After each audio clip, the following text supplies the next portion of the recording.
Well, we gotta compare the Bears to the Bulls once again. In this video, we're going to cover JP Morgan and Morgan Stanley and how they compare to a surprising bull, as well as some other comments that we've received this morning. For example, CEO of JP Morgan and Chase suggesting the banking crisis is really just beginning. And Barry Sternlicht of Sternlicht Capital Group suggesting you haven't seen anything yet in terms of what's to come with the banking crisis and credit tightening. Some say that Jamie Dimon and Barry Sternlicht's arguments are just simply messages to the Federal Reserve to slow down with their hiking. After all, the Bank of Australia did actually lead nations in pausing this morning. And the European Central Bank is making the argument that inflation expectations are surprisingly stable, something the Bank of Australia actually used as evidence for their rate pause cycle. The European Central Bank suggesting now that for a second month in a row, Euro area inflation expectations fell, dropping to 4.6% for the next 12 months from 4.9% in January, and 2.4% for 3 years ahead, down from 2.5% in January. These expectations leading to thoughts that, hey, maybe it would be fair for the Federal Reserve to turn around and pause. The problem, though, is in the meantime, JP Morgan and Morgan Stanley are not very happy. JP Morgan suggests that oil's rally of about 20% absolutely puts upward pressure on inflation data. They suggest that any decline in yields is absolutely not a sign that the Fed is about to pivot, and instead it's a sign that the recession probability has increased. And JP Morgan expects a reversal in risk sentiment and the market to retest last year's lows over the coming months. Yes, that's literally what JP Morgan wrote. We expect a reversal in risk sentiment and the market retesting last year's lows across the coming months. That's not great. But before we hit that, did you know you can now use Buy Now, Pay Later to join the programs on Building Your Wealth? Link down below. That's right, you can get lifetime access to the course member live streams, the lectures on building your wealth as an employee, an entrepreneur, learn about LLCs, insurability, taxation, learn about building your wealth in real estate investing, stocks and psychology of money, buy-sell alerts, all of the various different programs linked down below. You get lifetime access to, and you can now get in for payments of under $40 per month. The price does go up over time, so make sure you check out that link as soon as possible, link down below. The next coupon expiration is dated below. And the market retesting last year's lows across the coming months. That's not great.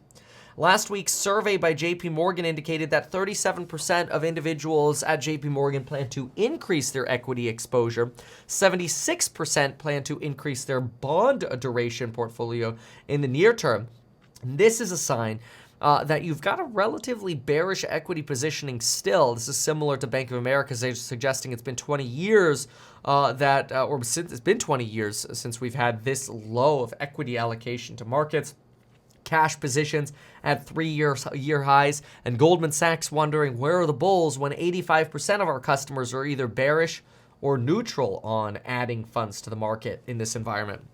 So what we have JP Morgan go on to say is so far measures of credit and funding stress remain close to average levels. This I always think is very interesting as everybody keeps talking about credit tightening as to why we're definitely going into a recession. But they say so far measures of credit funding stress remain close to average levels with many of the early year growth boosts likely to fade. A credit shock that was initially modest should build materially over the coming quarters.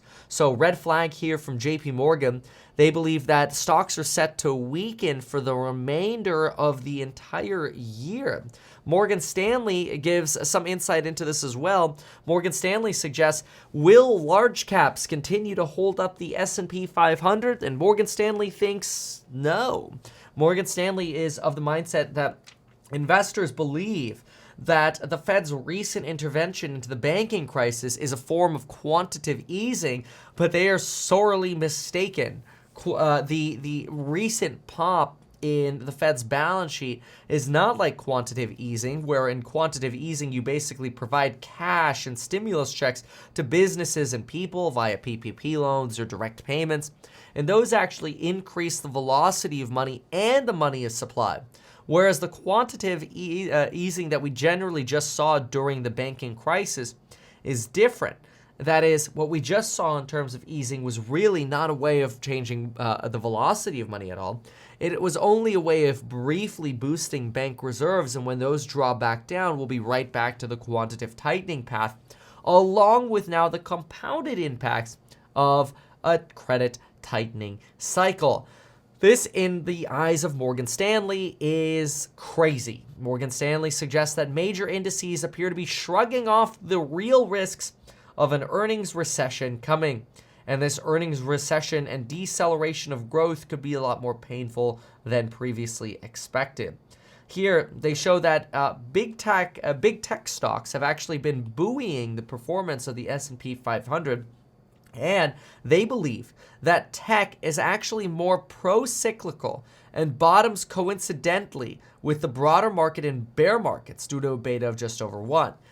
In English, tech, while it may be holding up indices now, will fall just with the indices when earnings actually start coming in low. Now, the question of earnings coming in low keeps continuously, dare I say, going in circles. It seems like earnings estimates continue to get revised by companies, but the stock market doesn't really seem to care about those earnings revisions. If anything, it's almost a suggestion that, hey, that's cool that y'all are revising earnings estimates down, but we're still going to allocate to stocks. So you're seeing a lot of that go on right now, where at the same time we're seeing sort of the limitations of the banking crisis. For example, Bank of America showing here that issuance by the FHLB, the Federal Home Loan Bank, has fallen, increasing just $3.4 billion on Friday, March 31st.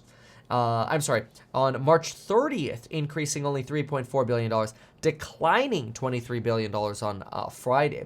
So a less cumulative issuance of capital from the emergency lending facilities for the banks, while at the same time, these earnings expectations or these lower earnings expectations aren't playing out just yet. Now, many people seem to agree that Q3, Q4 is going to be when we actually see the real cuts. But there is one organization that thinks, you know what, maybe things just aren't that bad. Maybe, just maybe, we might actually be in an environment where we're going to have a Nike swoosh recovery, that in the words of Kevin. But let's take a look at what Crédit Agricole has to say about the potential for a soft landing. So they start off by suggesting that the banking sector will remain a key focus for markets, but so will employment data. The jobless report will be very important to make sure we're not seeing any kind of wage price spiral, and we want to see that the banking sector drama is contained. But one of the things that Crédit Agricole points out is that consumers have become increasingly reliant on credit cards and dipping into savings to maintain spending, which is not great, and that won't last forever. They say the savings rate is below pre-pandemic levels. We already know that. We've analyzed that quite a bit. So where is the bullishness? Because so far that sounds bearish. Well, they suggest that growth will prove to be pretty resilient in Q1 and likely into Q2. We expect a mild recession in the second half of the year. However, despite a mild recession, they believe that ultimately we will end up seeing a recovery as soon as 2024, in the first quarter of 2024, as long as inflation continues to drop. They say that a recession is not a given, and we still see a path to a soft landing if inflation were to ease faster than expected. So in other words, base case scenario might be a recession, but it should be relatively shallow, or we might be able to avoid it if inflation could potentially fall faster than expected. That'd be fantastic, is their argument.